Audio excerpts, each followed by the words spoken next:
She's passionate, she's fun, and she's inspiring. Let's welcome our host, Kimberly from Entrepreneurs Rocket Fuel's Web Summit, and a warm welcome to you. Thanks for joining us, and we've got an exciting guest coming right up. Kimberly, take it away. Well, hello, folks. We are back. I'm excited. We have one of my favorite people here today. It's Mike Wolf from Mike Wolf Mastery. What a great name and a great company name. Totally fantastic. We're super glad to have you here. Mike is an expert on real estate, on all kinds of real estate. But specifically today, we're going to talk about turnkey properties and how to be able to invest in investment properties and use that passive income strategy to be able to generate money into your bank account, mailbox money, if you will, and be able to generate a whole bunch of extra income for you. Mike, welcome to the program. Thank you for having me. Good to see you, Kimberly. Absolutely. So we're super glad to have you here. And actually, in the last one, we were talking about some strategies for rental properties and things like that, things that you need to be watching out for, things that you need to be aware of. And this is a great opportunity to really get it from the horse's mouth, so to speak, from the expert in turnkey rental properties. But you don't just do that. You help investors with cash, and you help people who don't have cash who are willing to do the hustle for it. Is that right? Absolutely, yeah. So I kind of do the two extremes. I do the turnkey, which is where I do everything pretty much for you. That's great. Because not everybody should be invested in real estate, but not everybody should be on the front lines being a real estate investor. If you're a doctor and your passion is medicine, don't stop treating patients to go hang out with me at auctions. But on the other hand, if you just got laid off during this crazy pandemic, or you have a passion for doing this, I can also teach you how to do it and put you on the front lines and show you how to do it properly. Awesome. Well, that's fantastic. So there's a lot to this. If you are a real estate investor, I was just sharing that I have rental properties myself, but they're not performing as well as I would love for them to. But there's strategy behind it and figuring out where to invest and what to look for when investing. Are you going to share some of those strategies with us, or are you just going to share how you can be a passive partner and how your turnkey rental property program works? Well, I can definitely do both. I'm happy. I'm here to serve you and your audience. Awesome. So whatever makes you happy, I'm here to do it. There is a lot here. So we're going to try and get as much as possible because you are a wealth of information. But we might need to extend just a tad because there's a lot of information that you have that I want you to share with us. Fortunately for you, I cannot hop on a flight to anywhere today. I'm stuck. So we can go all day. Oh my gosh, you have to talk about that. So one of my favorite things about Mike is that he is a true nomad entrepreneur. He's like the richest homeless guy you'll ever meet. But normally I'm like flying somewhere, and now I'm like stuck in Canada, which isn't a bad thing. I love Canada, but it's very weird going from nomad to settle down. Awesome. So you have passive income that pours into your account, and you actually have a team of people that run all of the things that need to be done with your rental properties, and you organize this team. And then while they're up and running, then you actually get to travel the world and pursue your other passions. Is that right? Exactly. Yeah. So that's what I love to teach people, is that at some point, even if you have a passion for doing the real estate, even if I teach you how to do it and you love it and it's exciting, at some point you need to take time to maybe hang out with your kids or grandkids or travel and do other things too, because it's very easy to get caught. And just not just real estate, but any entrepreneurial venture, it's so easy to become very passionate about it and fall into the trap of becoming a workaholic, which I used to be until I switched to playaholic, which I can tell you is a lot better. So I'm going to be a playaholic. I kind of am a playaholic, although my play does revolve around my work. So yeah, I did. Okay. Yeah. As long as you're having fun, but I think it's also important. One of the reasons why people come to us for the turnkey is they don't have to do anything. We do it all for them, and money comes in on autopilot at the end of the month, and then you get to do. I do a lot of volunteering and hang out with my grandkids and traveling. I get to do what I love every day, and as much as I love being on the front lines of real estate, like I used to, I used to work 14-hour, 15-hour days, and it didn't even bother me. But there were lots of things I missed out on, like not spending enough time with my daughter, which I regret, but now I get to make up for it with my grandkids. So I love it. Fantastic. Well, I really like that style, that passive income is an opportunity for you to make money while you're working, while you go back. I mean, if COVID has laid you off, now is a great time to set up some passive income streams. We've talked about that. And then when you go back to work, or when you go back to traveling and you don't have time for that anymore, then the money pours into your bank account after you've gone back to your regular life. Then one day, when your regular life is no fun anymore and you want to just lay on the beaches or go on cruises, which literally is what Mike does most of the time, and then you can just be like, I'm out, switch, and then throw the switch, and then the passive income keeps you floating and doing the life that you want to do. Is that right? absolutely. The thing about passive income is it gives you freedom to do what you want when you want. And so if you still love what you do, if I still wanted to be, involved in if I wanted to work 14-hour days, I still have that option. I can still do it if I want. I don't want, but if I did want, that's what I could do. But it's given me the freedom, and it can give anybody the freedom to do the stuff that's important to them, as opposed to, when you're chasing money all the time, it's very limiting. And quite often we get in that trap of the workaholic trap. But once you have that money coming in on autopilot every month and it covers all your bills, then you can do whatever you want. And doesn't mean you have to quit your job. If you still love what you do, absolutely keep doing it. But it allows you to do, I think, the things that are important.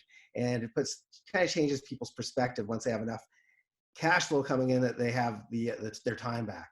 Yeah. And we only get so many hours on this planet, right? There's only so much. We all have 24 hours in a day, and that's all we have. So if you're selling your time for money, as long as it's very lucrative for you and you're doing what you love, that's great. But one day, if you want to stop doing that, hopefully you have a plan B in place, and that is the passive income stream from that. All right, so where do you want to get started talking about this? Do you want to talk about the turnkey rental properties, or do you want to talk about the hustle? What you lead, I will follow. All right. Well, so I think we have a lot of people on here who are interested in investing their dollars, but don't want to do any of the work. Like, they have a job, they have a passion, they have something they're following and that they're doing already, but they have this extra income that's either in a 401k or in their in stocks. Hopefully you didn't invest in Boeing anytime recently. Maybe you invested in Zoom. Wouldn't it have been nice if we all invested in Zoom about 3 months ago? It could have gone gangbusters, because this whole going online thing went wild. But if you have money that you are like, it's earning me 1, 2, maybe 3%, what can they do with that if they wanted to do not a lot of work, but they wanted to invest the money into real estate? Well, that's exactly what the turnkey properties are all about. And so just to give you an idea, because some people may not even know what a turnkey property is, basically myself and my teams, we go and buy properties in bulk from the bank. So we'll buy 20, 30, 40 homes at a time. We inspect them. We get everything fixed up on the inspection.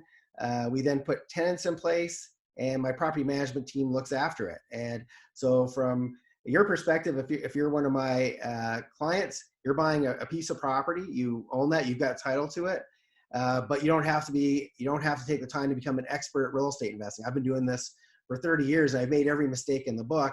So you don't have to make those same mistakes that I did. So we already know how to pick the right neighborhoods. We know how to get good tenants. We know how to put systems in place. Like right now, a lot of landlords are not getting rent because the government basically is telling them, oh, don't worry about rent, which is very nice of them to offer. So we had systems in place prior. And by the way, if you're a landlord that owns properties, you have to come up with things prior to these catastrophes happening for when a bunch of people do get laid off again. But you have to have different systems in place to deal with that. So we've already dealt with that. We know how to get the good tenants. We know how to keep them paying. And so it really works well for people that don't want to become the experts, not necessarily their passion to learn real estate, but every single person needs to invest in real estate. And the reason I say that, as opposed to gold and stocks and all the myriad of other things you can invest in, not over 90% of the billionaires on this planet, 90% of the millionaires on this planet own real estate. And not all of them made their money in real estate, but their accountants tell them, if you own real estate, you can bring down your taxable income. So somebody like Warren Buffett openly admits that he pays less money as a percentage in tax than his assistant does. Yeah. And he's a billionaire. I'm not sure how much his assistant makes, but I'm pretty sure his assistant is not a billionaire. Owning a lot of real estate gives you a lot of tax advantages. So besides the cash flow, besides the appreciation, besides all the other great stuff that it gives you, if you don't own real estate, you're not keeping as much of the money that you're making in whatever you do as you should be. So if you're a doctor, lawyer, engineer, those are a lot of my clients that buy the turnkey. I also get a lot of people that have coaching businesses and they're making money online. Well, you can't count on that to be there forever. So it's really good to people will never stop living in homes. We're not going back to caves. So people are either going to be buying real estate, in which case you want to be the person selling to them, or people are going to be renting real estate, in which case you want to be owning real estate and collecting rent. Well, not you. You want to have somebody else collecting the rent. And so to me, the best way, and I've done numerous things, but the best way to create passive income is real estate, not just because of, like I said, some of the benefits that are most people think of, like getting that cash flow, which is awesome, but it also means you're going to keep a lot more of what you're making away from the tax man legally. So you got to remember, these laws were set up by rich people to help rich people stay rich and get richer. And to me, it's not about reinventing the wheel. I just follow people like the smart people like Warren Buffett, who can afford the brightest and best lawyers and accountants, and I follow what they're doing and duplicate. So we actually have a question in the chat that is, and if you have any questions about real estate or turnkey rental properties, or you've been burned before, or you've tried it didn't work, now's the time. I mean, Mike is an amazing expert here at our beck and call for a few minutes. And if you have questions, we want to make sure to get them answered, because I know a lot of people have insecurities about investing in real estate. They're worried about vacancies. They're worried about bad tenants. They're worried about non-payment of rent. They're worried about, people destroying their property. Maybe they're worried about finding money and where to get the money to invest with. And there's all kinds of concerns, but we want to address the ones of the people that are on this call. So whatever concerns you have or questions or whatever's holding you back from doing rentals, please put that in the chat and we will be sure to get those answered. So one question is, you are actually in Canada, right? You're in Canada and that's where you're based. Do you invest in Canada? Yeah, so I got my start here in Canada. This is where I used to invest, right here in Calgary, where I'm at right now. But a friend of mine who lived here moved to Las Vegas about 15 years ago or so. And so I decided, I was going to keep, I thought, well, hey, I got a free place to stay. So I kept going back to Vegas to go visit my buddy. And I have a bit of a different addiction than most people that go to Vegas. So I don't really get caught up in the gambling and all that stuff. My addiction back in those days was if I see an open house, I have to go look at it. And so back in, you might remember this, Kimberly, a lot of people back in those days were moving from Southern California to Las Vegas to lower their cost of living. And I think we're going to see a lot of that going forward again. But in any case, I thought, man, these prices keep going up and up and up. I got to get involved in this. And that was the beginning of my U.S. investing. I started to buy properties there. And that was the end of me investing in Canada, because you guys have it so good. Your laws are much more favorable for investors. In Canada, I love my country, but they really encourage us to be employees and get a paycheck every 2 weeks. They can know exactly how much they're going to tax us. And for us entrepreneurs, the U.S. is one of the best places on the planet to be. And so, yeah, so I started investing in the U.S. about 15 years ago, and I still own some properties up here in Canada, but I haven't bought anything in a long, long time here. So everything that that I teach, it will work in Canada, but most of it's aimed towards the U.S. because the opportunities are just greater there. Okay, so you can invest in Canada, you can invest in the U.S., just anywhere in the U.S. We were talking on our last call about, you want to choose where you live, but then invest where it makes sense. And I think that's really a huge truism, because I live in San Diego and it's beautiful out there. I mean, sunny and 78 degrees all the time, all day, every day. But at the same time, it may not be a really good investment for a rental property. Yeah. So one of the things that I learned when my friend moved to Vegas, I didn't learn this until then, is that investing close to home often doesn't make a lot of sense. And so I could have continued investing in Canada. And, it's like you have a lot of hurdles, ahead of you. If you live in California, beautiful place to live, like you said, San Diego is an absolutely gorgeous city. I will never own real estate there, because even before COVID, the laws are so much in favor of the tenants that if you get a bad tenant, it can take you over a year to get rid of them. And if they know how to work the system, which they all seem to, I think there's a course for them on how to stay in your home for free as long as possible without paying rent. And so don't create that course. If there's not a course, I am not approving a creation of that course. I will never create that course. However, I will say, well, actually, I'm going to tell you, I'll teach you right now how you pick a market. So if, investing close to home obviously has a lot of disadvantages for most people. You're basically limited to what's in your backyard. If I was starting fresh, I would never invest close to home if you live in California or New York or the vast majority of US cities. So here's what you want to do. One, you want to look at three things. The first thing you want to look at before anything is how landlord friendly or tenant friendly is a place that you want to invest. Bingo. Right. I totally agree with that. I totally agree with that. Yeah, if you get a bad tenant, or if you live in a place where one bad tenant can totally ruin your finances for life, that's not a good business model. So the first thing you got to look at is how landlord friendly is it. And I love Atlanta. Atlanta is my favorite market, which is where I do my turnkey. Atlanta. Okay. All right. Yeah, Atlanta is very, very business friendly. Not just landlord friendly, it's very business friendly. And so if we look at the government there, they have a lot of incentives for businesses to open the offices there. They give them a lot of tax benefits, knowing that these businesses will hire a lot of employees who get taxed. The employees are going to pay the tax, the businesses get off pretty easy.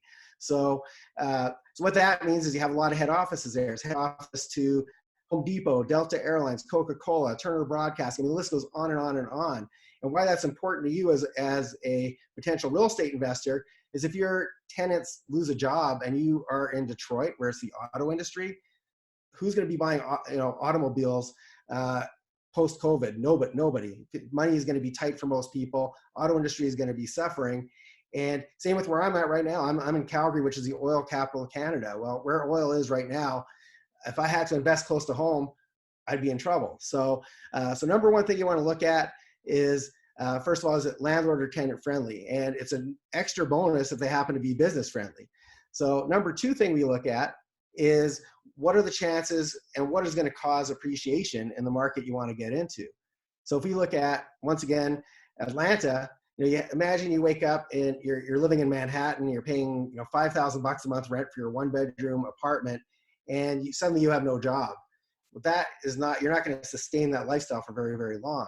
So a lot of people in places that are expensive are probably going to be looking for more affordable, lower cost of living, places where they can get ahead, places where there's jobs.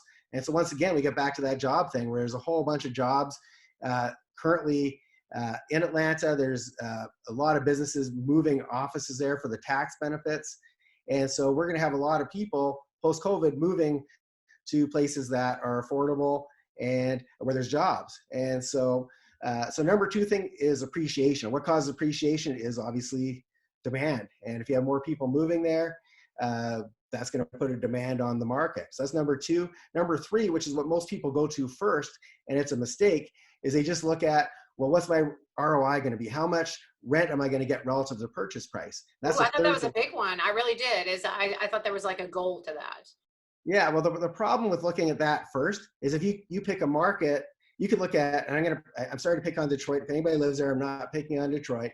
But imagine, the homes there are very inexpensive and rent is relatively high compared to what you're going to pay for those properties.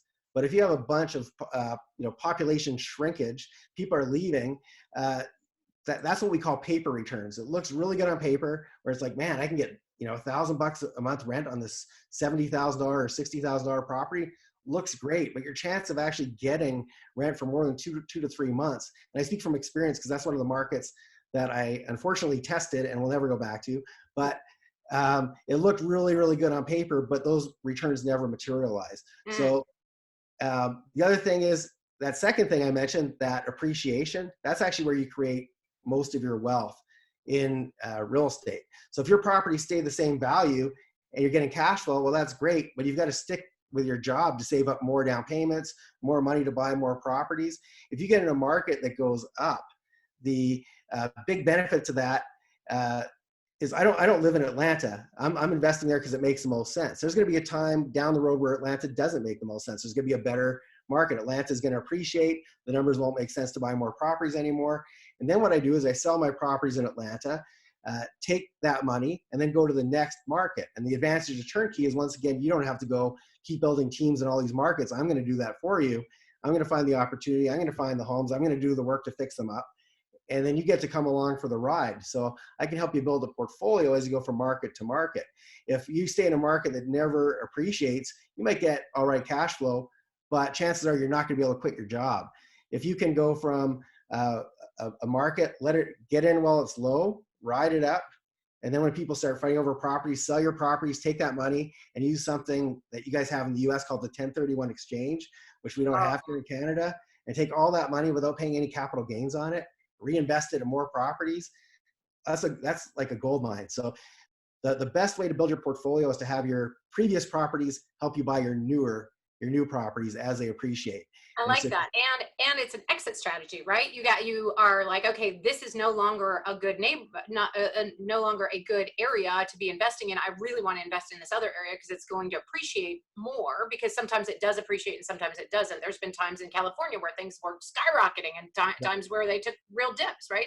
So if you can get out and then back in, it's not day trading by any stretch of the imagination, but to have somebody like you who's watching the market and saying, okay, Atlanta is a hot market that you like right now, and maybe we invest in that because we heard you say that. Fantastic. 3 or 4 years from now, it's not anymore. So unless we stay hanging out with you, we may not know that it's time to switch to another market. So that's awesome. Really, really good advice. Okay, so there are some questions in the chat, but I don't want to cut you off because you're a gold mine of information. Is there any other piece to that before we switch to another conversation? Yeah, those are the top 3 things you need to look for when you pick a market, and you have to do them in that order. If you do the other stuff first, then you find out after that, oh, well, I can't get rid of a bad tenant. It's going to take one bad tenant to put you in a really bad financial situation, and you're probably going to lose all your real estate, and you're probably never going to get back in, and you're going to be worse off than when you started. So that's stuff that I've learned. So you don't have to make these mistakes. I've already done it for you. And but yeah, it's so important. Most people don't even think about that. All right. So we have 2 questions, one from 2 different people, but they're in the same vein. So how can we start investment in real estate, and how much is required to invest in real estate? I think they're fairly related. Do you want to try to field that question? Absolutely. So you get started in real estate, just to give you a little bit of background on myself. When I started a little bit over 30 years ago, I had no money. And so one of the things I teach people is that when you don't have a lot of resources, you've got to become resourceful. And so the answer to that question, how much money do you need? You could literally start with nothing. I started with less than nothing. I started off with about $25,000 in student loans, which back in 1989 seemed like an insurmountable amount of money that I would never be able to pay back. But that's how I started. And so you literally can do this with no money, number one.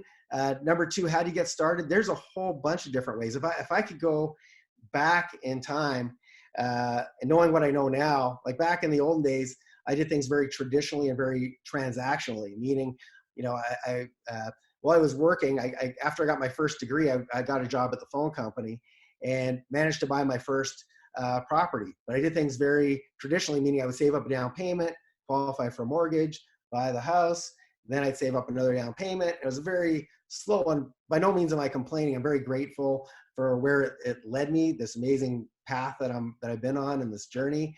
But if I was starting over, if I knew then about things such as tax deeds, which is one of the things that I teach. A tax deed, for those of you who don't know, when people haven't paid their property taxes in a number of years, eventually the county will put somebody's home up for auction because they need that money for their schools, for their police department, their fire department. And I've had students of mine get single family homes in Houston, Texas for like $7,200.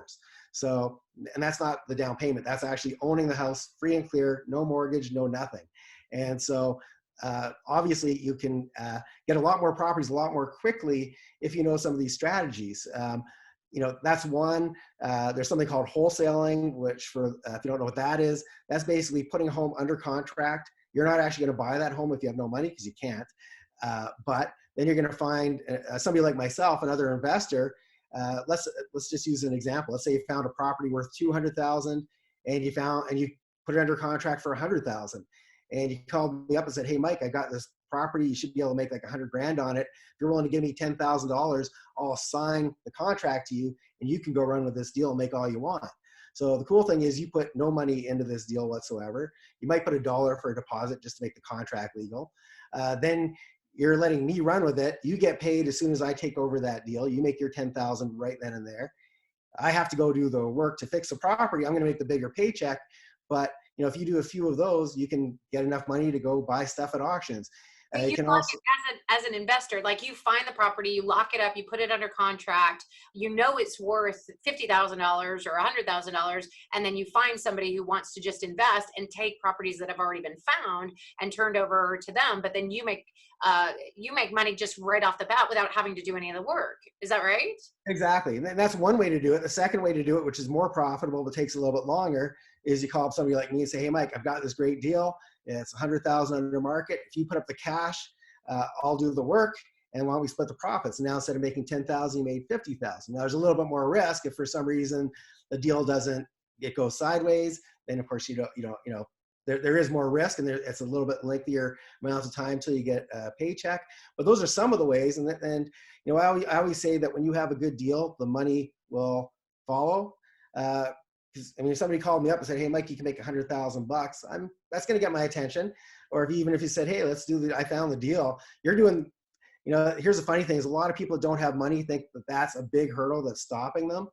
There's people like me that I just don't have I wouldn't say I don't have the time. I just don't want to go and find deals. I've done that. I've made my money. Now I'm in a different phase of my life.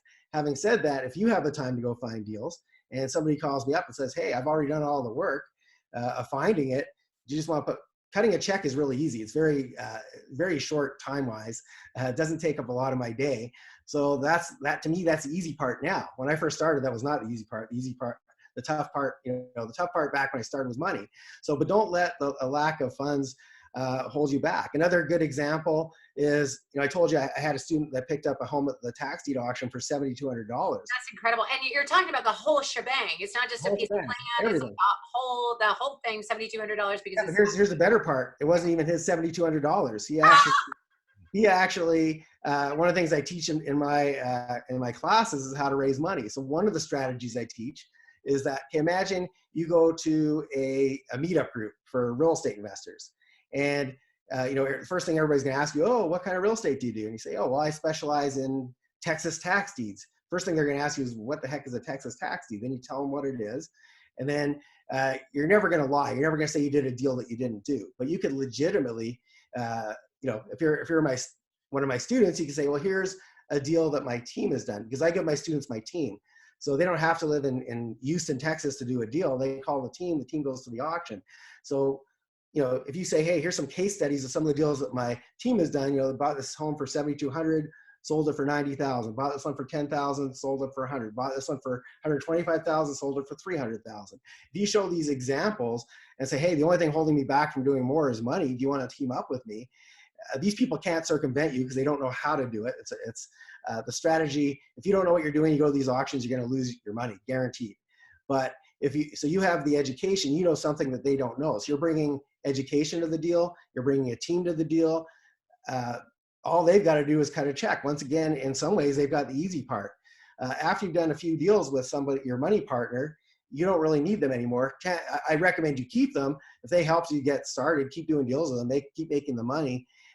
But you're going to have enough money of your own that will, give you the, ability to leap to some bigger deals like buying homes to hold. So eventually you have enough cash flow to not have to, go back to your job if you don't want. Well, I think that's really good advice. You've got a lot here. We actually have a ton of questions in the chat, so we won't be able to get to all of them, but I'm going to try and get to some of the more interesting ones that I think are really creative, and also some that seem to be being asked by a lot of people. A lot of people are asking about tenants. How do you identify bad tenants, manage payment and collections remotely, non-paying tenants, bad timelines, etc.? What would be your answer to that? The best way to get good tenants is one, to have a good team that is familiar with how to get good tenants. You should not be managing your own properties. Even if you have one, don't do it. And, I That's so used to, true. and that's coming from Jump in experience. here that Mike said very early on that you should not buy properties close to home. This is one great reason, because you do not want your tenants knocking on your door telling you that their toilet is stopped up, right? You don't want to be that close to them sometimes. You want to be a little bit more removed from them, but you do want them to have good service. And there should be somebody in place to take care of those issues, but it shouldn't be you, right? But I'm going to tell you some of the strategies that my team does that's above and beyond what most property managers do. So we do all the normal things, like we check people's credit, we check for criminal background, all that stuff, check references. Everybody does that. But some of the things that you can do, not you, your team can do for you, that has worked really, really well. One of the things that we do is, after we've looked at all this stuff, instead of calling up the tenant and saying, oh, everything's good, you come on over, get the keys, you can move in tomorrow. Instead of doing that, we actually do a little surprise visit. And so somebody on my team will actually go knock on the door to where they're currently living. And, they'll say, oh, you know what, we just need one more piece of paperwork signed. Well, they don't really need that piece of paperwork signed. What they really want to do is see, how you're living, how you're treating the home that you're in, how high is the grass. It's very easy to say on your application you've got no pets, and guess what? If you go knock on their door and there's 10 dogs running around the house, whatever they're doing to that home is what they're going to do to your home. So that's one really good way to get rid of a bad tenant before they ever move in. Another, I'll give you one more tip. I had one of my homes a long time ago turn into a grow up. And for those of you who don't know what that is, I had somebody illegally growing drugs in my basement. And to do that, the hydroponics operation requires a lot of heat lamps and humidity. To make a long story short, by the time I found out that they'd done this to my home, there was a lot of black mold, and I had a $70,000 repair bill to get this home back to being livable again. And for a lot of my clients, if that would have, for me, luckily that was, a bit into my career where I could luckily afford that. A lot of my clients, if they got a $70,000 repair bill, they'd be wiped out. They'd have to go, literally, they'd lose their property and go bankrupt. So I started thinking, well, what can I do to make sure this never happens again? And so now we have something called the Landlord Protection Plan. And what that is, when we do a lease, and by the way, get your team to do this if you own rental properties. When we do a lease, we put in there that we're coming into the property every 90 days to, we tell them is to check the smoke detector and the furnace filter, and that our insurance company requires that we do that. Really, it does two things. One, if somebody's planning on doing something illegal, or they're not going to take care of your home, they're not going to agree to it. They're just not going to move in the first place. They'll become your neighbor's problem, not yours. So that's number one. Number two is that if there is, wear and tear starting to happen, we can keep an eye on it before it becomes something major. Because sometimes, if the tenants are being a little bit rough on the house, things get left too long, before you know it, you've got a major issue and a major expense. So we can keep an eye on this. So what you get from our property management team is pictures several times a year of what your property currently looks like. They're looking for if the people have pets that they're not supposed to have, if they damage the home in any way. We can catch this really early on. But most importantly, just don't, bad tenants just won't move in because they're not going to agree to having us come in. In the case of that grow up in my home, there's no way that guy would have picked my home had he known I was coming in 90 days, because he wouldn't have had time to do what he had to do. So those are some really big tips for eliminating bad tenants. And I would never have a tenant move in without doing those two steps ever again. Awesome. Those are really good tips. I love the idea of going to their existing home and finding out, how they're living. I have heard, spot checks and things like that. And it certainly needs to be done. And it's a really good way to ward off people who don't want that, right? Who have things to hide. So those are really, really good tips. Any stock market investment suggestions in real estate? Do you know anything about REIT? I don't even know how to say that. I don't even know what that really is. Yeah.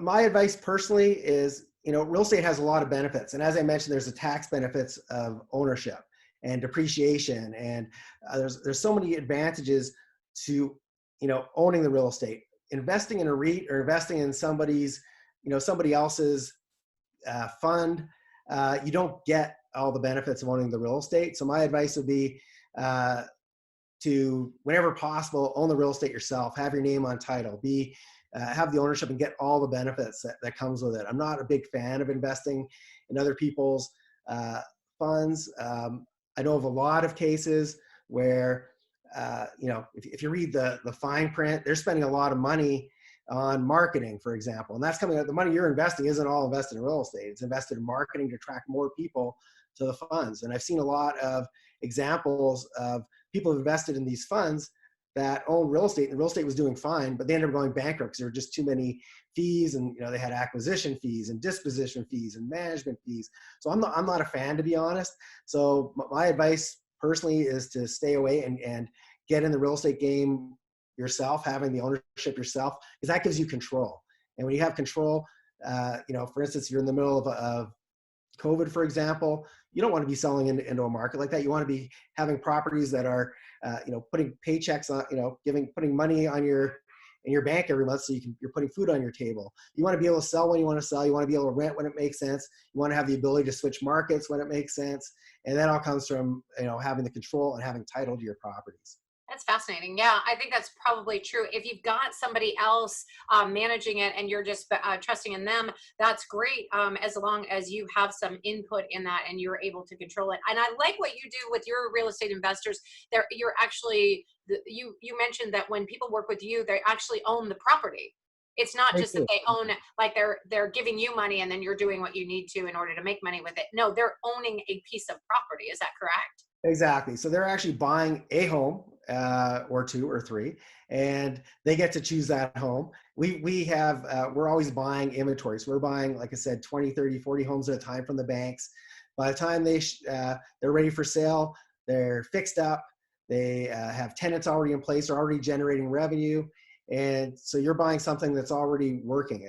Right from day one, you start getting paychecks, but you don't have to do the work associated with real estate. And you don't have to worry about the mistakes that you could, all the pitfalls you could potentially run into. Because we've been doing this a long, long time. Like I said, I've been doing this over 30 years now.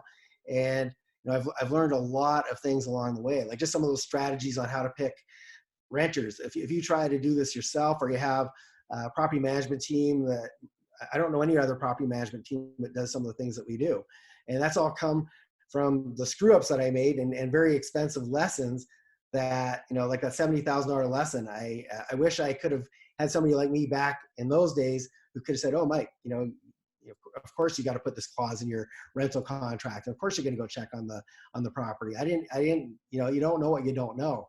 And so one of the things that I do in every, no matter what it is that I do, I always, if I'm teaching somebody how to do something, or if I'm doing it for them in the form of turnkey, I'm doing exactly how I would do it. I would never take ownership of a property where I had, a piece of somebody's company, but not the actual asset. To me, I want to own the asset. That's where the benefit is. And so yes, people do own properties. Their name is on title, or their company name is on title. And the great thing is, after they bought the property, they still have access to me. My goal isn't to sell people a property or two. My goal is to help them build a portfolio over their lifetime and tell them, hey, here's what I'm doing. I'm selling my homes in Atlanta. I'm moving my money to this city. If you want to come along with me, I've already got the team set up. I've got the properties. My goal is to take a bunch of people with me and help them create freedom and build up a passive income without them having to become real estate experts. Having said that, some of my people actually like to learn as well. And I'm happy to I can talk real estate all day long. As you can see, I'm very passionate about it. And so I'm happy to talk real estate too, for those people who want to learn. But a lot of my clients, they don't have the time, it's not their passion, but they know the benefits of owning it. And so I help them do it properly. So they get the tax write-offs, they get the appreciation. They're not going to get stuck with bad tenants. We deal with all that for them. So you can help in both directions. So if people are like, hey, I want to learn about real estate and I want to learn from the master, like how to be able to pick and what the roadblocks are, and find out where the brick walls are before I hit them, which is usually how I approach life, is just run as fast as you can until you hit a brick wall and then ask questions. But it would be nice if I had somebody that was like, yeah, you don't want to go that direction because of this, you want to go this direction instead. So you can help people that want to learn lots more about rental properties and how to be an investor. And you can just, for those people who have funds available that are like, I just want I want somebody else that's smart to be able to pick this out and then find one for me and then turn over sort of the keys, but not literally the keys, more like the paychecks, right? And when you and I chatted earlier, you mentioned that you have investors who have, you know, bought a property from you, and then later they get this check and they're like, what am I supposed to do with this? And you're like, no, you keep it. That's your money now. I get people that come to me and they go, okay, well, I'm getting these paychecks, but now I'm really bored. So I have people that buy these turnkey properties thinking they don't want to do any work, and then they decide they want to come to one of my trainings. And then I have the opposite. I have people that come to my trainings and they say, oh, that seems like a lot of work. Why don't I just buy a turnkey property? So there's a lot of back and forth, which is really interesting, because I would have thought, you know, if somebody wants turnkey, it's because they don't want to do any work. But sometimes people get bored and they need a new hobby. So I think they want to learn like how you're doing it, and then they're like, wow, it's a lot of work. Like I actually do teach people how to create audiobooks on a much smaller scale, right? How to create an audiobook from a book you've already got. And then they go through it and they're like, wow, that's a lot of work. Could you just do it for me? Yeah, I can do that too. So I totally get that. And you're on both sides of that. Like I can teach you how to do it, or I could do it, you know, whichever way you want to go. And I love that you show up that way in the world, because there are people on both sides. They're like, oh, he's keeping all his secrets to himself, but you're not. You're happy to share. And I know that you live in a life of abundance, and it's not like, oh, there's too few deals out there and we're all scrambling for the same deal. There's plenty of stuff out there to find. Is that right? Well, you know what? If I had the ability to take down every property in the United States that made sense for myself, and I had the patience to do the work to achieve that, and I really needed money that badly, I probably wouldn't share. But I'm in no danger of everybody's. I think everybody, there is an abundance of properties out there. And most importantly, the thing is, the reason I love teaching is that I don't really like the term real estate investor. I like the term problem solver. Well, I like And that. yeah, when you have something like COVID going on, you know, post-COVID, there's going to be so many people stressed out over money, and a lot of people dealing with a whole lot of issues. If we can train a bunch of people to go and create win-wins and help these people that are in trouble, and when you're helping them with money, I mean, there's so many things that are tied into that. When you help somebody fix their money situation, you're also fixing their relationships. Oh, You're also yeah. taking a lot of stress, and so you're fixing their health. And so if I can teach a whole bunch of people how to ethically do real estate investing and get out there and help other people and get paid for it, that makes me feel good. And I know there's a lot of people that are probably watching right now that don't know if their job is going to be there when, you know, when things get back. I don't even like to use the word normal. When things get kind of back to how they used to be, they don't know if their job is still going to be there. So I Yeah. like to also teach people how to reinvent themselves during this time, and, you know, get educated on things that will serve you and also help other people, and you get paid to do it. So it's just a great thing. Awesome. Well, you actually gave something as a freebie to our group, but it's actually the top 5 ways to make money. And so I'm going to put the link in there. If you guys want to grab that, it's a freebie from Mike. Again, we're not selling anything here today, but if you want to grab that, you're probably going to get on his email list and find out about more stuff that Mike has to offer, and get sort of into his intellectual mind and start getting some of the downloads from him. So I highly encourage you to grab that right now. Plus, it's a really cool way. He's got a video on there. Tell us about the video that they're going to get. Yeah, so the video goes with the PDF that you're going to get, and it basically is talking about the 5 strategies that I would be, you know, if I was reinventing myself right now and need to figure out what can I do while I'm in lockdown, or whatever it is that you, depending on where you live, but while you're at home. And also, what are the strategies that are going to work really well once this is over? And so it's just basically a video that talks about these different strategies, gives you some ideas as to, you know, if you're thinking of reinventing yourself, or if you've thought of becoming a real estate investor, you know, these are the things that I would be doing if I were you. And I'm also going to give people another freebie if that's okay. Yeah, totally. Yeah, and that is going to be for more of my passive income. It talks about some of the things I do that we're doing in Atlanta, for example. For those of you who want more of a turnkey, or even if you don't want turnkey, it gives some good advice, like on how to pick markets, how to build teams, you know, things like that, and how to get good tenants. Some stuff I taught here, but a whole lot more. So people can get that for free as well. And Awesome. want to help as many people as you can. So you actually have so much information for us, and it's just, I mean, we have so limited time because we actually have another speaker at the top of the hour, and we are at time right now. But I'm wondering if you would be willing to do something really cool for our audience. Would you be willing to give us a little bit more time after the summit, perhaps this Saturday, maybe like a little half-day session with us so that we can ask some more Q&A? Well, seeing as I probably can't get on a flight on Saturday, I would do that for you and your group. I'd be happy. Awesome. Okay, great. So this Saturday, we'll put something together. If you're interested in getting more from Mike and participating in a Q&A, just send a note to support@erfsummit.com. Mercy, throw that in the chat box so that we can do that for him and for them. And Mike will be available for a half day. We'll do a training session that covers the stuff that didn't get answered today. So questions for people who are interested in doing those turnkey rental properties, and then maybe like a boot camp. Maybe we'll call it like a boot camp or something like that. Boot camp for real estate investing. So we'll make that happen this Saturday. If you guys are interested in that, we just need more time with you. That's all I can say. It's like they're a wealth of information, and I definitely need to take advantage of you being at home right now and not able to be like on cruises and having Mai Tais in your hand. If But you might anybody, have a Mai Tai in your hand. You can have a Mai Tai on Saturday. It's Saturday. Why not, I right? just might do that. And anybody who has any questions that if they didn't get answered today, just write them down, and I'll be happy to answer every question. We'll have enough time to answer every question. Ooh, I like it. All right, great. So thank you so much for participating in this today. If people want to know more, please email support@erfsummit.com, and Mercy, my amazing assistant, will send information when we get it figured out. And we're just making this up as we go Go with the along. flow. That's how we roll, right? So on maybe a 3.5 hour kind of Saturday morning, better than watching cartoons kind of thing to do. Not too early, because I'm not a more it won't be at 7 a.m. Okay.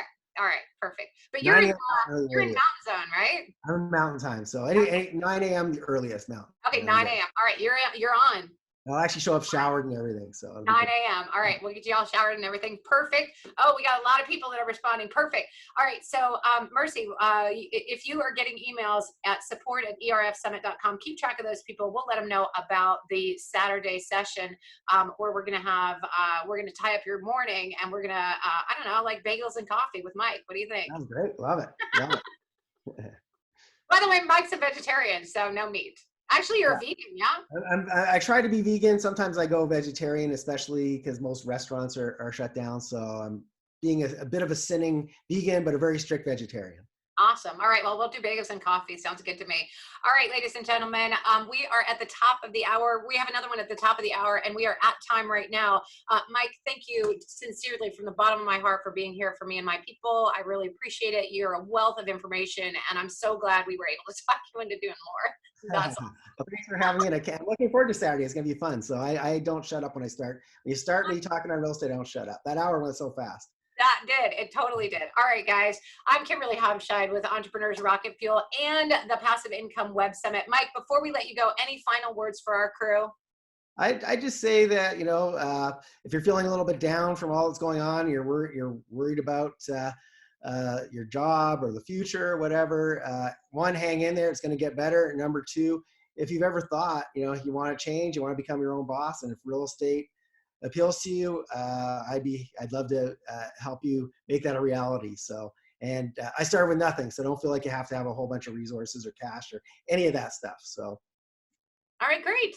Well, wonderful. I'm super glad to have you. That was a great last message, and I'm looking forward to being able to extract more and learn more from you on Saturday. All right, awesome. All right, ladies and gentlemen.